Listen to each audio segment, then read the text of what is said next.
Hi, sing with me. Five little ducks went swimming one day over the hills and far away. Mummy duck said quack, quack, quack, quack, but only four little ducks came back. 1, 2, 3, 4. Four little ducks went swimming one day over the hills and far away. Mummy duck said quack, quack, quack, quack, but only 3 little ducks came back. 1, 2, 3. 3 little ducks went swimming one day over the hills and far away. Mummy duck said quack, quack, quack, quack, but only 2 little ducks came back. 2. 2 little ducks went swimming one day over the hills and far away. Mummy duck said quack, quack, quack, quack. Only 1 little duck came back.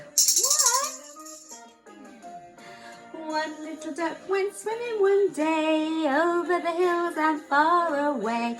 Mummy duck said quack, quack, quack, quack, but no little ducks came swimming back.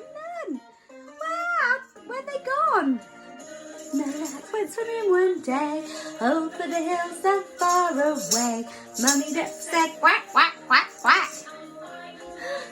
1, 2, 3, 4, 5 little ducks came swimming back. Should we count them again? Are you ready? Check they're all there. 1 little duck, 2 little ducks, 3 little ducks, 4 and 5 little ducks. They all made their way into my house today because they wanted to come and listen to the story that we're going to read. How is everybody? I hope everybody's had a nice day. Bit of a rainy day today where I am. It's been a bit wet and a bit rainy, but that's okay because we can find things to keep ourselves busy. I've been busy doing some very special video calls to my little ones that come to my house, and it's made my heart feel nice and full. And today, so I've spoken to Finley and Jack, and yesterday I spoke to Lucy. So hello Finley, hello Jack, and hello Lucy. And today I spoke to Ollie and Big Brother Daniel. So it's really, really lovely. I had a really, really lovely, happy conversation and chat, and that Ollie was showing me all sorts, weren't you, Ollie? You showed me your John Dory tractor, and even you even showed me your garden. So it was so lovely, and it was really nice to chat and share some special moments with him. So tomorrow, hopefully, everyone else, I'll be ringing you and FaceTiming you. Okay, so today's story is called The Smartest Giant in Town. Giants are really, really, really, really, really, really tall, and they're taller than our houses. So tall, and as you can see here, there's a pair of giant shoes. 1, 2 shoes. And we've got some little creatures, some mice, a fox and a goat, all looking up to the top of the giant. The smartest giant in town. George was a giant. The scruffiest giant in town. He always wore the same pair of old brown sandals and the same patched up gown. I wish I wasn't the scruffiest giant in town, said George. Doesn't matter though, does it? Sometimes our scruffy clothes are our comfy clothes, and that's okay. But one day, George noticed a new shop, and it was full of smart clothes.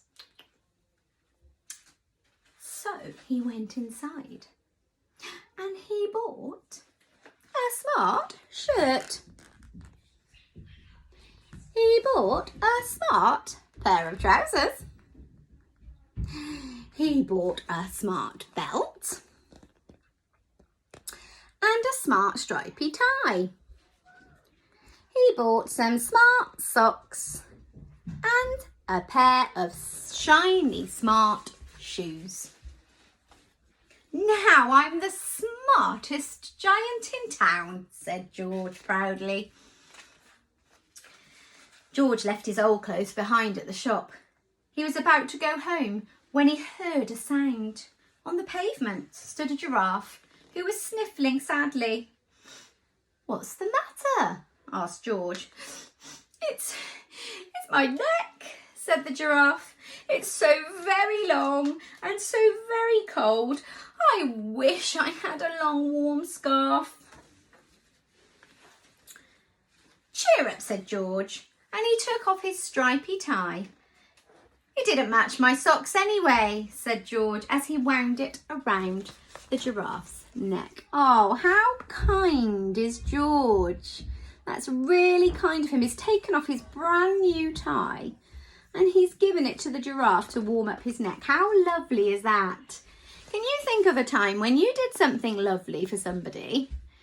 Did you give your brother or sister something to play with? Maybe a toy, maybe you shared something? Or did you give mummy and daddy a hug? Maybe you could think of something, and if you haven't, then maybe you could do something really kind. As George strode towards home, he sang to himself, "My tie is a scarf for a cold giraffe, but look me up and down and I'm the smartest giant in town." And off he goes. He's quite happy, and he's happy that he's done something kind. Oh, sorry, Dotty Dog is moving. Dotty Dog. George came to a river. Can you think of a vehicle that goes on a river? What would we go on if we were needing to go up or down the river or across the river? We'd go on a boat.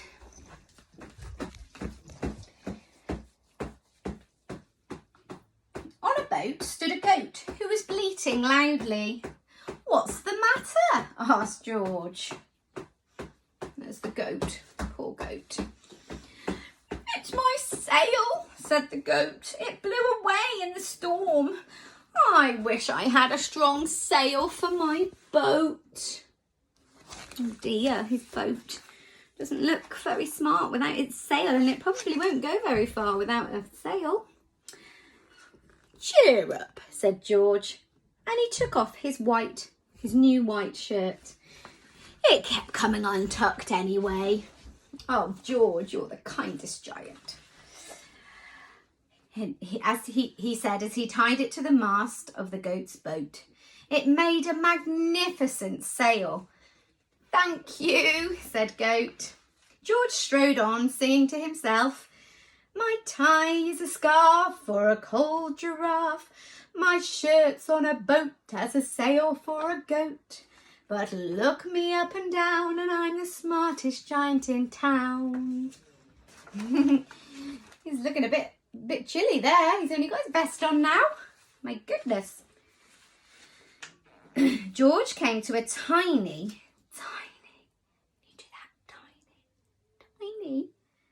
ruined house.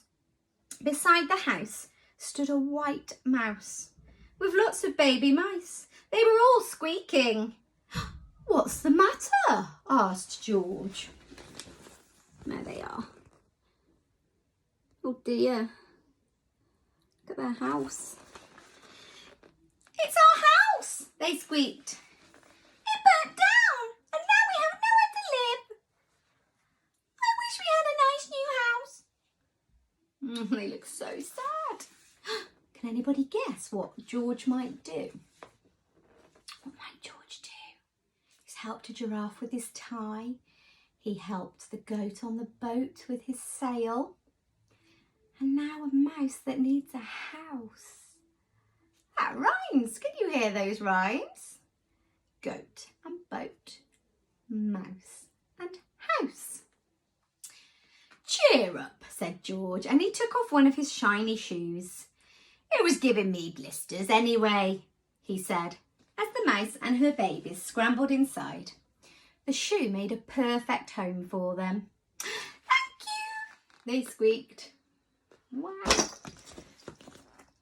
George has only got one shoe. The mice are going inside to live and make a home out of his shoe.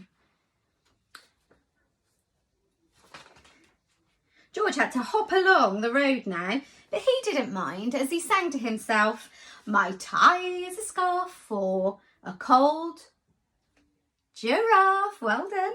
"My shirt's on a boat as a sail for the goat." Well done. "My shoe is a house for a little white mouse. But look me up and down, I'm the smartest giant in town." George came to a campsite. Beside the tent stood a fox who was crying. "What's the matter?" asked George.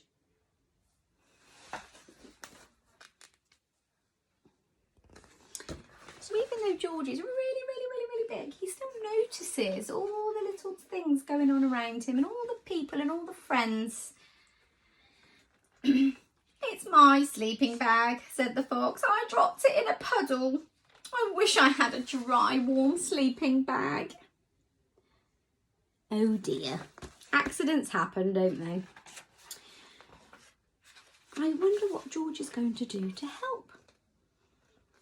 "Cheer up," said George, and he took off one of his socks with diamonds up the sides.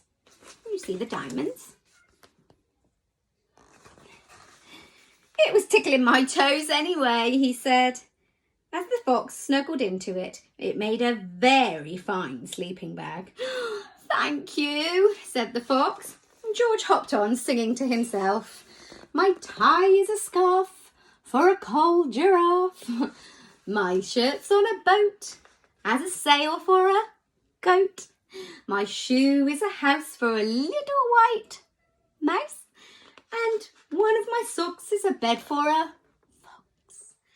But look me up and down, I'm the smartest giant in town." Wow, he's going to have nothing left.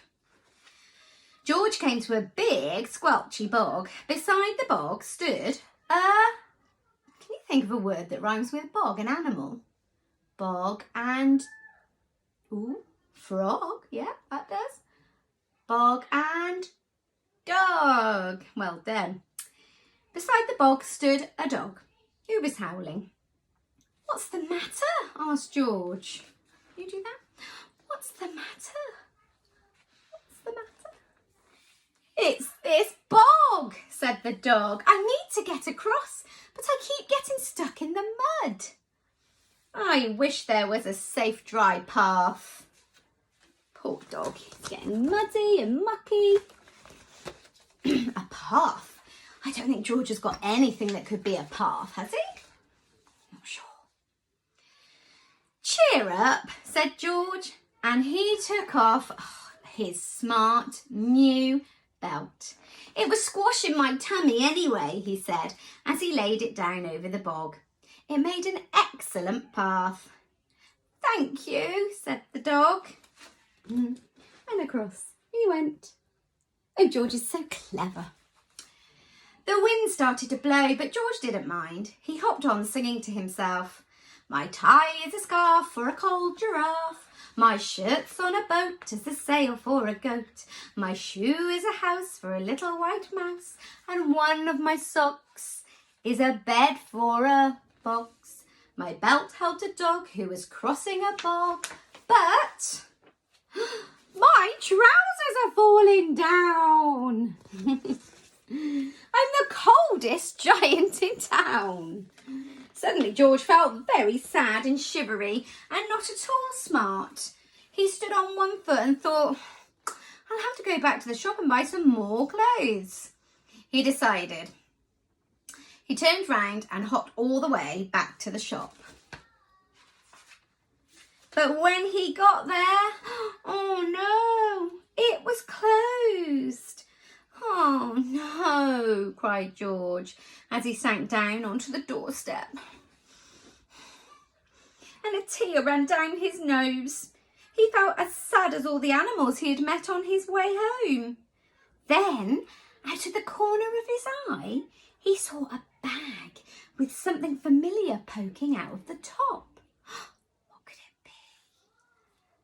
My gown, he yelled. My dear old gown and sandals. Look, there's the bag. And there he is. He's put his old gown and sandals back on, his comfortable ones. They felt wonderfully comfortable. I am the cosiest giant in town, he cried, and he danced back home along the road. Outside his front door stood all the animals he had helped. They were carrying an enormous present. Come on, George, open it, they said. George untied the ribbon. Inside was a beautiful gold paper crown. Look inside the card, George, said the animals. And George put the crown on his head and he opened the card. Inside it said, oh look at George and all his friends that he helped. It said, your tie is a scarf for a cold giraffe, your shirt is on a boat as a scarf for a goat, sail for a goat. Your shoe is a house for a little white mouse. One of your socks is a bed for a fox. Your belt helped a dog who was crossing a bog. So here is a very fine crown to go with the sandals and the gown of the kindest giant in town. Oh, how lovely. What a really lovely happy ending. And how lovely that all those friends that he helped came and helped him when he needed a bit of help and he needed cheering up. And they noticed how kind he was. And that's really lovely because it is so important to be kind, isn't it, to each other and say nice words to each other and make everybody feel happy. Sometimes we don't feel like being happy, but that's okay. When we do, it's really nice to be kind. Okay, that was a lovely story, and that was by Julia Donaldson. Again, one of our favourites. So I found that one, but I still haven't found Tiddler Jack. I'm sorry, I will still keep looking. Okie dokie, I thought I would get my Mr. Potato Heads.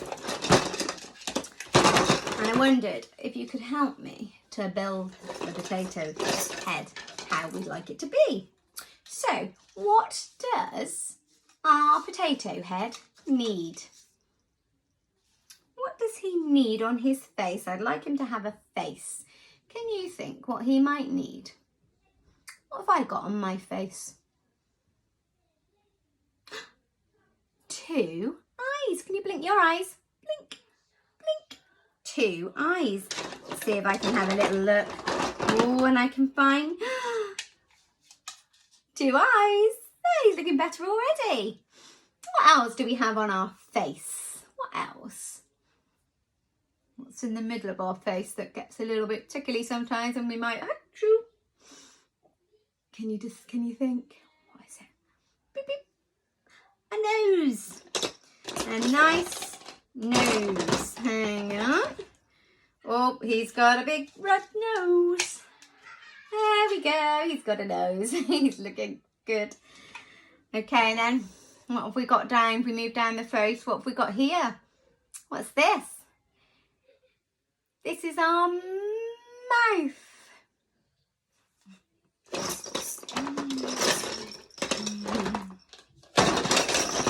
Ready. Oh! It's got some lips.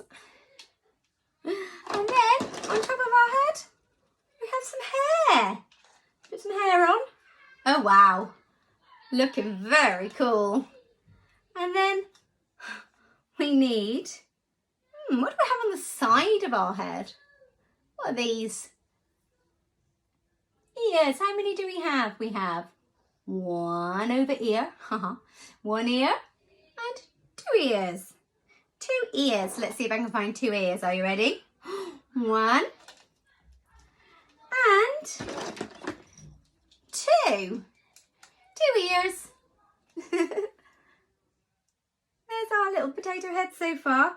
Maybe he needs something to wave at you with. What could he have to wave at you with? Feet? No. how about some arms? How many arms? 1, 2. 2 arms. Hang on. Oh my goodness, we've lost an ear. Hang on a moment. Right, there we go. Ears back, head back. Okie dokie. And we need another arm. Another arm for waving. There we go. Hello, everybody. Hello. Hello. And maybe he needs to do some walking, so perhaps some legs. There, doesn't he look great? Well done. Thank you for helping me to build Potato Head. He wants to do a bit of reading in a minute, so he might need just pop on his glasses. Now, these glasses are loved by everybody here because the children usually decide to do this with them. Do I look funny? There we go. And there is our very much loved Mr. Potato Head. He's got lots of friends in the box as well, as the children that come here know, because they play with them lots and lots. Lots and lots. Right, well, I think it's time for me to go.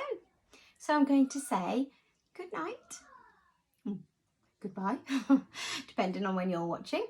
And I will see you tomorrow. If anybody's got any idea for any songs that I could sing, please write down below what songs you'd like to hear me sing or play, or what we could dance to give me some fun ideas. So I need your help. Okie dokie. And I will see you tomorrow on Friday. Bye. Dottie says bye. Say bye, Dottie. Bye.